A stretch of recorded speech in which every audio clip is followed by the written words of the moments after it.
Revision class शुरू करते हैं। रिवीजन क्लास में आज फिजिक्स का जो नेक्स्ट चैप्टर है, लास्ट क्लास में हमने करंट इलेक्ट्रिसिटी चैप्टर का रिवीजन किया था फिजिक्स में। आज moving charge and magnetism chapter जो है उसका रिवीजन करेंगे। तो मूविंग चार्ज एंड मैग्नेटिज्म के लिए let's start our revision. Moving charge and magnetism, ये चैप्टर इसके बारे में है कि कोई भी चार्ज अगर मूव करता है तो उसकी वजह से कोई ना कोई मैग्नेटिक फील्ड क्रिएट होता है। तो उसके बारे में ये पूरा चैप्टर है, जब भी कोई चार्ज मूव करता है तो। और कोई चार्ज रेस्ट में होता है तो केवल इलेक्ट्रिकल फील्ड इंड्यूस करता है, लेकिन अगर कोई चार्ज मूव कर रहा है तो वो इलेक्ट्रिकल फील्ड भी बनाता है, इसके साथ साथ मैग्नेटिक फील्ड भी बनाता है। और अगर कोई चार्ज एक्सेलरेट हो रहा है, यानी कि उसमें एक्सेलरेशन भी है, तो इलेक्ट्रिकल मैग्नेटिक और रेडिएशन भी इमिट करता है ना। तो ये एक चार्ज की प्रॉपर्टी होती है। और सबसे पहले जेम्स मैक्सवेल ने एक एक्सपेरिमेंट किया कि कोई वायर था जिसमें ये करंट अंदर की ये करंट तो बाहर की ओर है डॉट से, और क्रॉस से अंदर की ओर जाता है। तो इसने आसपास क्या किया, मैग्नेटिक नीडल्स को रखा। तो मैग्नेटिक नीडल्स जो थी हर पॉइंट पे एक सर्कुलर जो लोकस है, एक बिंदु पथ है वर्त की आकृति का, वैसा बना रही थी इस तरह से। तो उसने मैग्नेटिक फील्ड का एजम्पशन दिया इसके आधार पे। फिर ऑरिस्टोटल आया, तो ऑरिस्टोटल ने एक मूविंग चार्ज की वजह से जो फोर्स लगता है किसी कोई मूविंग चार्ज है या वायर है, वायर के पास में कोई चार्ज रखा, उस पर जो फोर्स है उसके बारे में बताया। तो मैग्नेटिक फोर्स के बारे में कुछ एक जो चीज़ें थी वो हमें पता चली। तो जैसे इलेक्ट्रिकल फील्ड है K Q upon R square, F बराबर है क्यू इंटू ई, इस तरह से मैग्नेटिक फील्ड को बी आर से डिनोट किया जाता है। वो मैग्नेटिक फील्ड की वजह से कोई मैग्नेटिक फोर्स क्रिएट होगा, तो ये बी आर है। और मैग्नेटिक फील्ड जो है वो भी एक वेक्टर क्वांटिटी होती है, जैसे इलेक्ट्रिकल फील्ड एक वेक्टर क्वांटिटी होता है। मैग्नेटिक फील्ड की वजह से जो फोर्स लगता है किसी चार्ज पार्टिकल पे, उसको लॉरेंज फोर्स बोलते हैं। तो कोई भी चार्ज पार्टिकल जब मूव कर रहा है, मान लो v वेलोसिटी से मूव कर रहा है किसी मैग्नेटिक फील्ड b में और इलेक्ट्रिकल फील्ड e में, जो पोजीशन के साथ चेंज हो रहे हैं, इसलिए इनके ब्रैकेट में क्या लिख दिया r, क्योंकि ये पोजीशन के फंक्शन है इसलिए। तो जो q इंटू ई टाइम्स है, ये तो क्या होता है इलेक्ट्रिकल फील्ड की वजह से फोर्स, इलेक्ट्रोस्टैटिक फोर्स। और v q into V cross भी, ये क्या हो जाता है मैग्नेटिक फोर्स। यहाँ पे ये लॉरेंस फोर्स का फॉर्मूला आता है। यहाँ पे जो मैग्नेटिक फील्ड है, मैग्नेटिक फील्ड बी है, उसकी वजह से जो फोर्स आ रहा है वो आता है Q into V cross B. तो ये जो Q into V cross B आया, इसमें हमें क्या क्या बातें पता चलती है कि जो मैग्नेटिक फोर्स है वो चार्ज पे डिपेंड करता है, वेलोसिटी पे डिपेंड करता है, मैग्नेटिक फील्ड पे डिपेंड करता है, और दोनों के बीच में जो एंगल है वेलोसिटी और मैग्नेटिक फील्ड उनके भी ऊपर भी डिपेंड करेगा। क्योंकि v क्रॉस b है, v क्रॉस b क्या हो गया, V B sine theta N cap, है ना। v पे हमने हाथ रखा और b की तरफ लेके गए तो अंगूठा क्या दिखाएगा हमें, फोर्स की डायरेक्शन को दिखाएगा। v क्रॉस b के लिए राइट हैंड थंब रूल का यहाँ पे यूज करना होगा। तो अगर वेलोसिटी जीरो है लेकिन मैग्नेटिक फील्ड नॉन जीरो है, क्या उस चार्ज पार्टिकल पे कोई मैग्नेटिक फोर्स लगेगा? अगर मान लो कोई चार्ज पार्टिकल रेस्ट में है और बाहर कोई मैग्नेटिक फील्ड भी है, तो क्या उस पर कोई फोर्स लगेगा? नहीं लगेगा, है ना। मैग्नेटिक फोर्स जीरो कब कब हो सकता है, वेलोसिटी जीरो है, magnetic field non zero, zero. Magnetic field non zero है, वेलोसिटी मैग्नेटिक फील्ड जीरो है, वेलोसिटी नॉन जीरो, तो भी जीरो। वेलोसिटी और मैग्नेटिक फील्ड के बीच में एंगल या तो 0 डिग्री है या फिर 180 डिग्री है, क्योंकि साइन थीटा है ना, थीटा अगर 0 या 180 हो तो उसमें साइन का आउटकम क्या आता है, 0 आता है। तो इन तीन केसेस में, तीन चार केसेस ऐसे बनते हैं जिनमें क्या हो सकता है, कोई मैग्नेटिक फील्ड फोर्स जो है किसी चार्ज पे वो 0 हो सकता है। ठीक है, आई बात समझ में? ये राइट हैंड थंब रूल इस तरह से हमें ध्यान में रखना है, v cross b, Q V B sine theta N cap, N cap की डायरेक्शन अंगूठे की डायरेक्शन रहती है, v पे हाथ रखा फिर b पे लगाए, v क्रॉस b, अंगूठा क्या दिखाएगा हमें, डायरेक्शन ऑफ फोर्स दिखा देगा। ठीक है। और अगर हमें मैग्नेटिक फील्ड निकालना है तो फोर्स निकाल लिया, फोर्स में q इंटू वी का डिवाइड कर दिया, तो उससे मैग्नेटिक फील्ड की इंटेंसिटी भी निकाली जा सकती है। ठीक है। जैसे अलग अलग फिजिकल सिचुएशंस है, कोई न्यूट्रॉन स्टार है न्यूट्रॉन स्टार क्या होता है, जो डेड स्टार होता है उसको न्यूट्रॉन स्टार बोलते हैं। ये बिग बैंग उसमें आता है, ये ब्लैक होल्स वाले टॉपिक में आता है न्यूट्रॉन स्टार में। इसमें ये होता है कि कोई भी जो प्लेनेट है उसके जो इंटरनल, अगर मान लो कोई भी प्लेनेट होता है जैसे अर्थ है, तो अर्थ का जो कोर है वहाँ पे क्या चल रही है, न्यूक्लियर फ्यूजन फिजन रिएक्शन चलती है। उसी वजह से तो क्या होता है, मैग्मा बनता है। उसी वजह से अर्थ के अंदर का किसी भी प्लेनेट के अंदर का कोर का टेम्परेचर बहुत ज़्यादा हाई रहता है। तो ऐसे प्लैनेट्स तो लिविंग प्लैनेट्स बोलते हैं। और जो प्लैनेट्स इनके अंदर की रिएक्शन खत्म हो जाती है, न्यूक्लियर रिएक्शन वगैरह, उनको अपन बोलते हैं डेड स्टार, डेड प्लैनेट्स। जिनके अंदर क्या हो गया, न्यूक्लियर रिएक्शन खत्म हो गई, कुछ भी नहीं हो रहा, तो उन्हीं को न्यूट्रॉन स्टार बोलते हैं। ठीक है। कोई लार्ज जितना मैग्नेटिक फील्ड लेबोरेटरी में कोई बना सकते हैं, तो एक टेस्ला तक का बना सकते हैं। कोई स्मॉल बार मैग्नेट है 10⁻²। अर्थ की सरफेस का 10⁻⁵ रेंज का होता है। ह्यूमन नर्व फाइबर, हमारे अंदर की जो नर्व फाइबर है 10⁻10 टेस्ला का होता है। इंटरस्टेलर स्पेस जो है यूनिवर्स के अंदर जो स्पेस है वहाँ पे इलेक्ट्रोमैग्नेटिक रेडिएशन हर जगह पे फैली हुई है, तो वो किस ऑर्डर की होती है, 10⁻12 टेस्ला की होती है। कोई करंट कैरिंग कंडक्टर है तो उस पर लगने वाला मैग्नेटिक फोर्स का फॉर्मूला निकालते हैं। कोई छोटा सा टुकड़ा लेंगे, डायग्राम नहीं दे रखा पर मैं बता देता हूँ। कोई छोटा सा टुकड़ा लिया जाता है, उस छोटे से टुकड़े में जो मान लो इलेक्ट्रॉन की जो ड्रिफ्टिंग वेलोसिटी है कोई वीडी है, चार्ज कोई क्यू है उस पर, तो Q V D into B, ये तो हो गया फोर्स, ड्रिफ्ट वेलोसिटी, ये फोर्स हो गया। और n into L into A, ये क्या हो गया, देखो n क्या है यहाँ पे, number of electron in per unit volume, और लेंथ इंटू एरिया से क्या आ जाएगा, वॉल्यूम। तो इससे तो क्या आ जाएगा, total number of charge carrier particles, और ये क्या हो गया, उस एक चार्ज कैरियर पार्टिकल पे चार्ज। तो यहाँ से क्या हो जाएगा, टोटल चार्ज जो मूव हो रहा है उसकी वैल्यू आ जाएगी। इससे तो समझ रहे हो बात को? ये तो क्या दे देगा, ये क्वांटिटी आपको नंबर ऑफ चार्ज पार्टिकल दे देगा, ठीक है, और ये टोटल चार्ज दे देगा फिर, क्योंकि क्यू क्या है, एक चार्ज कैरियर पे जो चार्ज है वो इलेक्ट्रॉन के केस में ई। तो वीडी क्रॉस बी क्या होगा, वीडी तो हो गया अपने ड्रिफ्ट वेलोसिटी और क्रॉस कर दिया बी के साथ, क्योंकि चार्ज जो पार्टिकल्स होते हैं किसी कंडक्टर में, वायर में, यहाँ पे वायर पे ऊपर फोर्स निकालना है ना, तो वो किस वेलोसिटी से मूव होते हैं, ड्रिफ्ट वेलोसिटी से मूव होते हैं, वीडी से मूव होते हैं। तो ये चीज यहाँ पे कर ली। तो N L A Q V D cross B. अब यहाँ पे एक जुगाड़ बैठाते हैं हम, वीडी को बाहर लाए और जे को अंदर लेके गए, है ना। तो और फिर इससे एक रिलेशन बनता है आई इंटू एल क्रॉस बी, एक रिलेशन बन जाता है इस तरह से, ठीक है। हम वीडी के साइन को किसको दे दिया, हमने जे को दिया, ठीक है। जे से फिर ए एल, फिर लेंथ को दे दिया कि लेंथ, ये एल जो वेक्टर है ये कौन सा हो गया, उस वायर की वो लेंथ, लेंथ तो मैग्नीट्यूड होगा कि लेंथ कितनी है वो, और उस डायरेक्शन में, जिस डायरेक्शन में करंट का फ्लो हो रहा है। तो एल क्रॉस बी से हमें कोई भी फोर्स का डायरेक्शन मिल जाएगा, एल क्रॉस बी, ठीक है।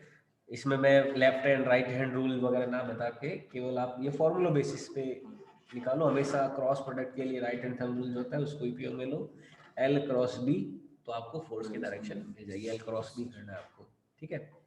और मान लो कंटिन्यूस वायर है, जो छोटा सा कोई डीएल कोई सेक्शन ले लिया, तो ये क्या दे देगा, डीएल क्रॉस बी दे देगा, और उसको हम क्या कर देंगे, समेशन कर देंगे, जोड़ते जाएंगे, या फिर इंटीग्रेट कर दो, इंटीग्रेशन डीएल क्रॉस बी हो जाएगा, ठीक है।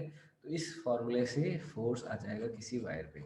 जैसे ये कोई आई लेंथ, आई करंट चल रहा है एल लेंथ के वायर में, नीचे की ओर एम जी है, तो इसमें जो मैग्नेटिक फील्ड है अर्थ का वो कितना होगा, ये कोई ऐसा क्वेश्चन है।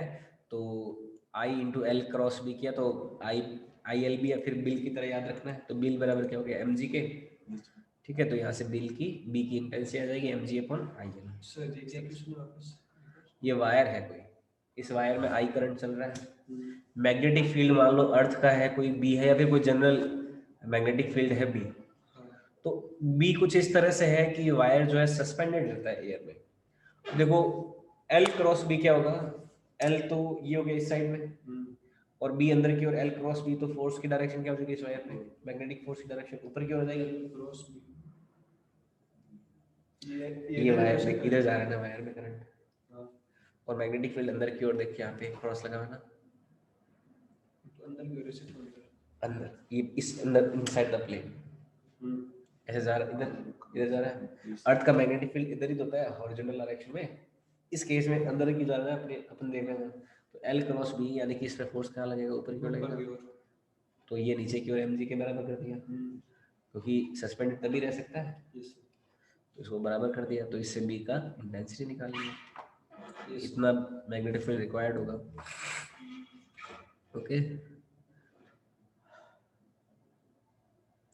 अब ये एक क्वेश्चन है कि अगर हम एक इलेक्ट्रॉन को, प्रोटॉन को इस तरफ v वेलोसिटी से भेजें, मैग्नेटिक फील्ड अंदर की ओर है, y डायरेक्शन अंदर की ओर है, x ये है, y ये है, तो इनका डिविएशन कैसे होगा? तो वही v क्रॉस b से करना है आपको।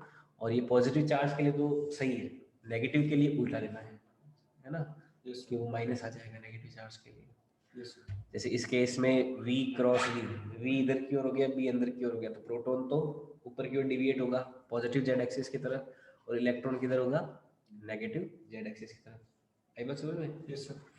तो ये motion in a magnetic field, कोई मैग्नेटिक फील्ड है उसमें मोशन के बारे में बात करें तो जो मोशन होगा, क्योंकि यहाँ पे जो फोर्स आ रहा है वो हमेशा क्या आएगा? वेलोसिटी के परपेंडिकुलर डायरेक्शन में आ रहा है। और फोर्स और वेलोसिटी में परपेंडिकुलर रिलेशन अगर हो रहा है तो किस में होता है? केवल सर्कुलर मोशन में। तो कोई मूविंग चार्ज अगर मैग्नेटिक फील्ड में होता है तो कैसा पाथ बनाता है? सर्कुलर पाथ बनाता है। इस सर्कुलर पाथ की रेडियस वगैरह निकालनी है तो हम क्या करेंगे? M V square upon R, बाहर की तरफ सेंट्रीफ्यूगल, अंदर की ओर सेंट्रीपिटल, क्यू वी बी के बराबर कर देंगे। इसे आर बराबर आ जाता है M V upon Q B, और इससे सब कुछ निकाल सकते हो। v बराबर आर ओमेगा से, ओमेगा बराबर आ जाएगा 2 पाई इंटू न्यू, या फिर Q B upon M, time period निकाल सकते हो, सारे फॉर्मूले ये निकाल सकते हो। ठीक है, और अगर मान लो हमें, अगर हम मान लो इसको किसी एंगल पे भेजते हैं तो उस केस में वेलोसिटी के दो कंपोनेंट बनेंगे, एक तो v पैरेलल और एक v परपेंडिकुलर। जो पैरेलल कंपोनेंट होगा वो तो चार्ज को आगे ले जाएगा, और जो परपेंडिकुलर कंपोनेंट है वो चार्ज को सर्कुलर पाथ देगा। तो इन दोनों के कॉम्बिनेशन से एक हेलिकल पाथ बनता है, इसको हेलिकल मोशन बोलते हैं।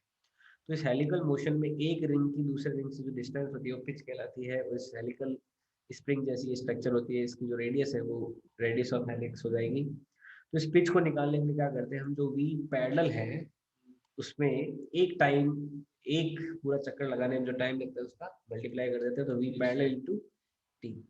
तो वी पैरेलल तो कितना, वो भी वी पैरेलल रहा, और टी क्या होता है? 2 पाई एम अपॉन भी होता है, उसका मल्टीप्लाई करके हम पिच की वैल्यू निकाल सकते हैं। ये आप क्वेश्चन देख लेना, ठीक है। ये क्या ऑरोरा बोरेलिस? हाँ, ये question aurora borealis. Aurora borealis. अच्छा, ये पूरा पढ़ना बड़ा इंटरेस्टिंग है। जो एक जगह है वहाँ पे जो स्काई है, स्काई में ऐसे ग्रीन ग्रीन तरह के ऐसे दिखाई देते हैं क्लाउड्स, तो वो कैसे होते हैं इसका पूरा एक्सप्लेनेशन है यहाँ पे। ये एक्सप्लेनेशन खुद पढ़ना आप। इसमें एक नेचुरल फिनोमिना होता है। एक्चुअल में क्या होता है कि जैसे अर्थ का मैग्नेटिक फील्ड इधर की ओर आ रहा है ना, अर्थ का मैग्नेटिक फील्ड नॉर्थ पोल पे, जो पोल्स है ना, पोल्स नॉर्थ पोल पे ये ऐसा कुछ हमें दिखाई देता है। ऊपर की ओर एक green air, green green clouds दिखाई देते हैं। जैसे मैं अपने यहाँ पे भी दिखा देता हूँ इसमें। सर अर्थ का मैग्नेटिक फील्ड अंदर की ओर होता है क्या? है? ये अंदर की ओर। मैं बताता हूँ ये है क्या। देखो फील्ड अपने जूम में भी दिखाई देगा। ये क्या गया, वीडियो आ गया।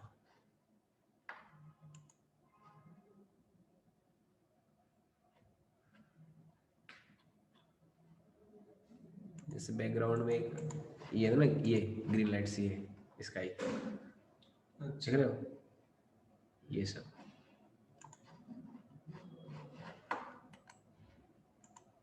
ये ग्रीन लाइट्स तो दिखाई देती है ना ऐसे, ये पोल्स के पास दिखाई देती है ऐसे। इसको इस इफेक्ट को बोलते हैं, ठीक है।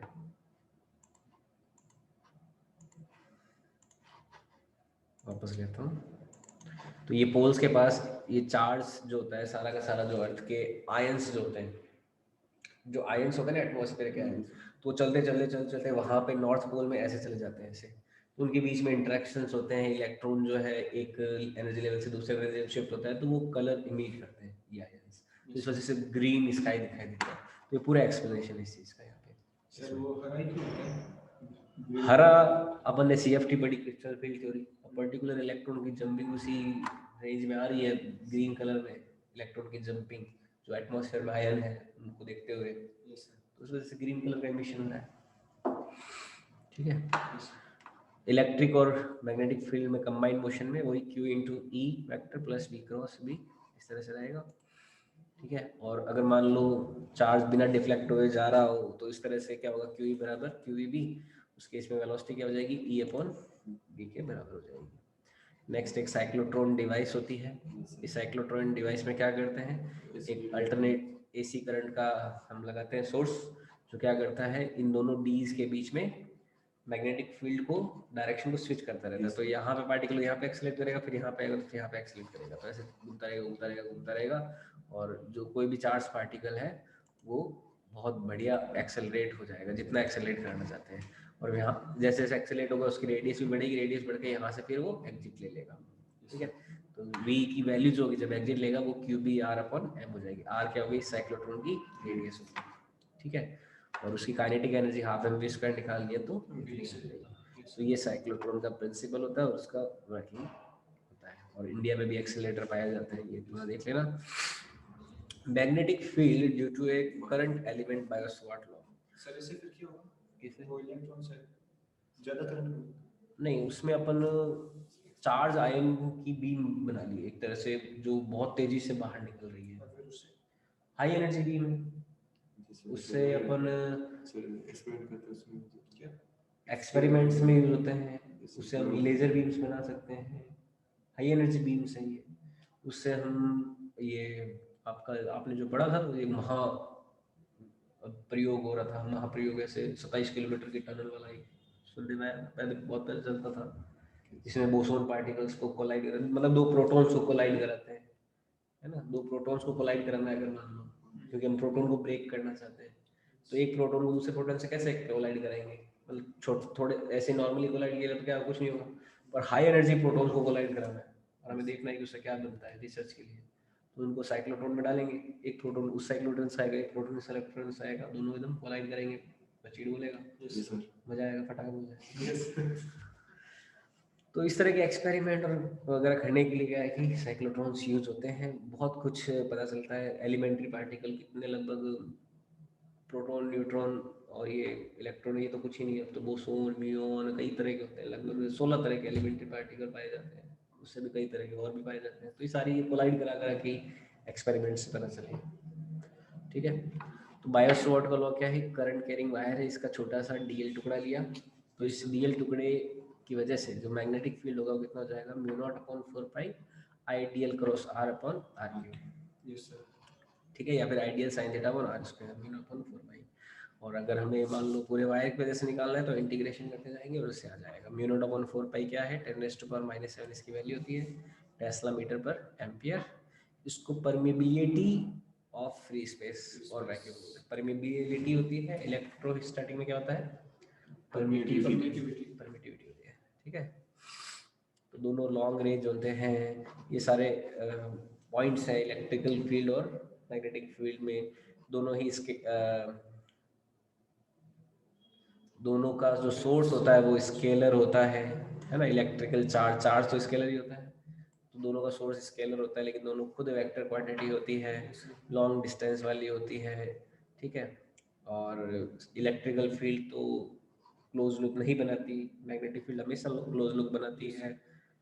ठीक है, और एक यहाँ पे रिलेशन होता है E0 और V0 का जो मल्टीप्लिकेशन है वो किसके बराबर होता है, 1/c² के बराबर होता है। ठीक है,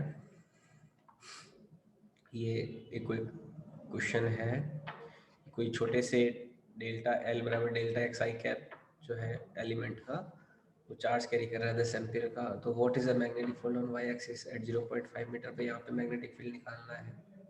ठीक है, तो देखो इसमें हम क्या करते हैं, मैग्नेटिक फील्ड, मान लो कोई करंट कैरिंग वायर में अंगूठे से तो हम देखते हैं करंट, और जो अंगुलियों का सेंस है उससे क्या देखते हैं, मैग्नेटिक फील्ड की डायरेक्शन।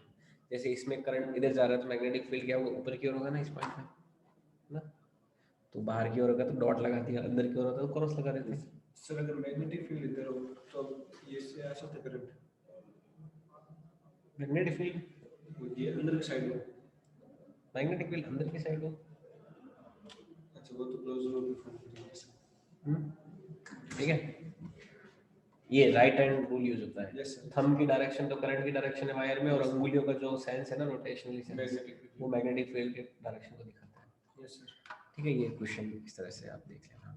सर ये क्वेश्चन है क्वेश्चन सर, कुछ नहीं है, mu naught upon 4 pi I dl sin theta upon r square है, हाँ dl sin थीटा, थीटा कितना हो गया 90 डिग्री हो जाएगा, dl और छोटा सा dl जो है dl डेल्टा x है, डेल्टा x 1 सेंटीमीटर का है, वो वैल्यू वगैरह रख दी, dB की वैल्यू आ गई, बस कुछ नहीं।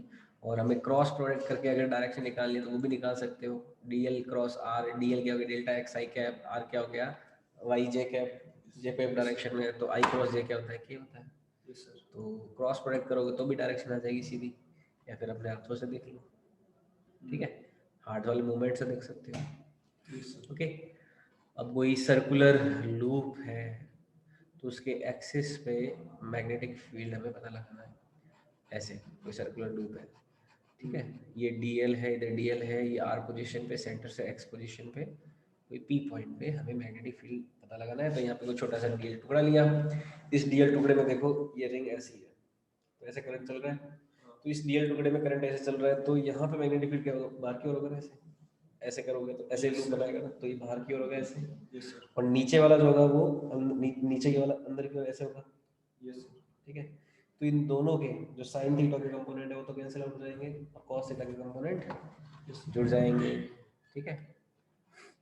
तो कॉस थीटा कंपोनेंट जोड़ते जाएंगे यहाँ पे, और डी बी एक्स क्या हो जाएगा, डी बी कॉस थीटा तो जुड़ता जाएगा, साइन थीटा कैंसिल आउट हो जाएंगे, और कॉस थीटा का क्या लिख सकते हैं, आर अपॉन, यहाँ पे ये थीटा है तो ये भी थीटा होगा, तो ये हो जाएगा बेस अपॉन हाइपोटेन्यूज, तो ये कॉस थीटा हो गया बेस, अच्छा थीटा ये है ना, तो ये थीटा होगा, ये थीटा, तो ये base upon hypotenuse, r upon root में r square plus x square, ठीक है। तो इसको करते जाएंगे, फिर इंटीग्रेशन करेंगे, और इंटीग्रेशन की वैसे ज़रूरत नहीं पड़ेगी, ओके। तो इससे dB की वैल्यू आ गई, और dl का इंटीग्रेशन जब करेंगे, यहाँ पे इंटीग्रेशन करेंगे तो dl को क्या लिख देंगे, 2 पाई r लिख देंगे, तो ये फाइनल हमारा एक्सप्रेशन आ जाएगा, ठीक है। और x बराबर 0 लेंगे तो हमारे सेंटर पे मैग्नेटिक फील्ड आ जाएगा mu naught I upon 2r, okay. ये इसके मैग्नेटिक फील्ड का डायग्राम है, इस तरह से हमें मिलेगा। यस आई बात समझ में, ओके। तो ये क्वेश्चन देख लेना, मैग्नेटिक फील्ड हमें निकालना है, वैल्यूज दे रखी है। नेक्स्ट है एम्पियर्स करंट लॉ, जैसे गाउस लॉ होता है वैसे एम्पियर्स लॉ होता है। तो किसी क्लोज लूप के लिए बी डॉट डी एल जो होता है वो mu naught into I enclosed के बराबर होता है। ये तो B integration B dot D L हो गया, ये mu naught into I enclose, I enclose हो गया जो करंट उस क्लोज सरफेस से गुजर रहा है अंदर से, उसकी वैल्यू है, ठीक है। और बी डॉट डी एल क्या हो गया, मैग्नेटिक फील्ड का लाइन इंटीग्रल हो गया क्लोज लूप के लिए, ओके।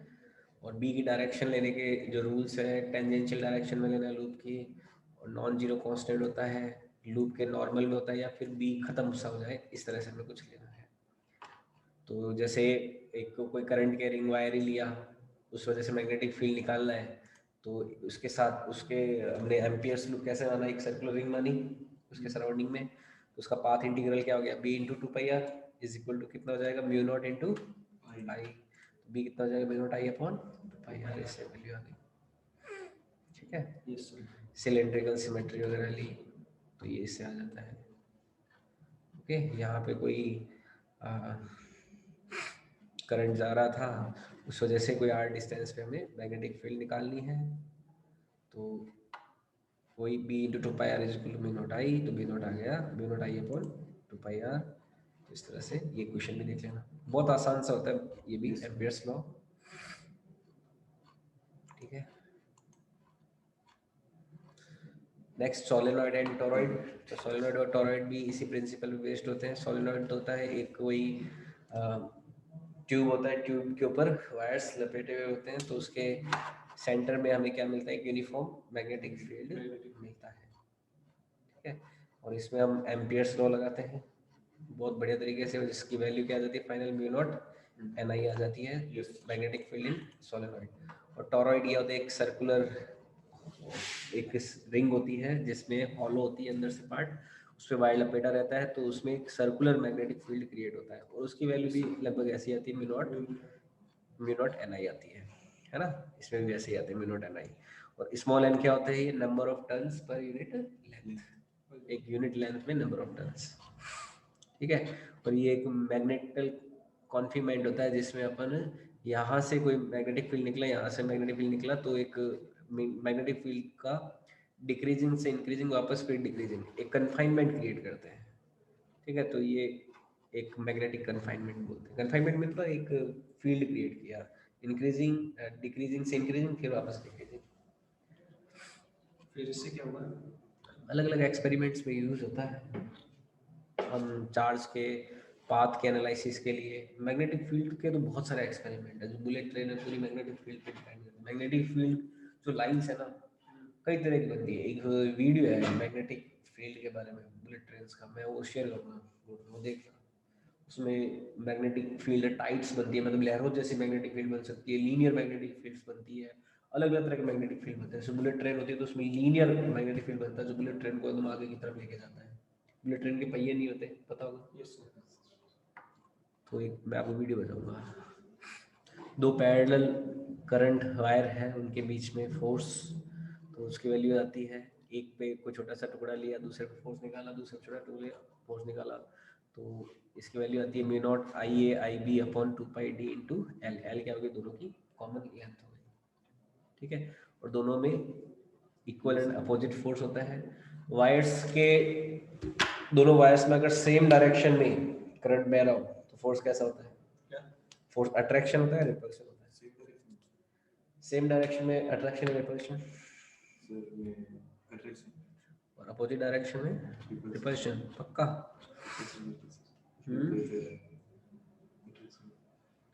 अट्रैक्शन होगा,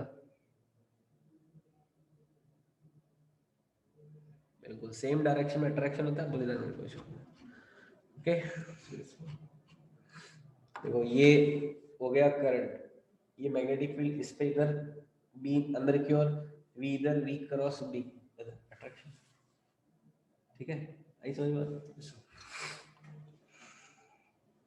जैसे ये स्प्रिंग वाला एक ऐसे बनाते हैं, जैसे ही स्प्रिंग में कोई करंट चलेगा तो स्प्रिंग में क्या होगा, उसमें भी एक पैरेलल वायर हो गई, अट्रैक्शन, स्प्रिंग पिचक जाएगी, तो स्प्रिंग पिचकेगी, फिर यहाँ पे सर्किट हटेगा, वापस स्प्रिंग खुलेगी, नीचे आएगी, फिर टच ऊपर कंप्रेस होगी, तो एक खिलौना बन जाता है ना। तो torque on A current loop, चलो इस पार्ट को अपन कर ले लेंगे, आधा ही लेते हैं इसको ना, ज़्यादा हो जाएगा, आप इतना ही पढ़ना आज, इसको मैं कल ले लूँगा यहाँ से। ओके, काफ़ी बड़ा चैप्टर है ये, तो इसके आधे पार्ट को अपन कर लेंगे, आज के लिए अपन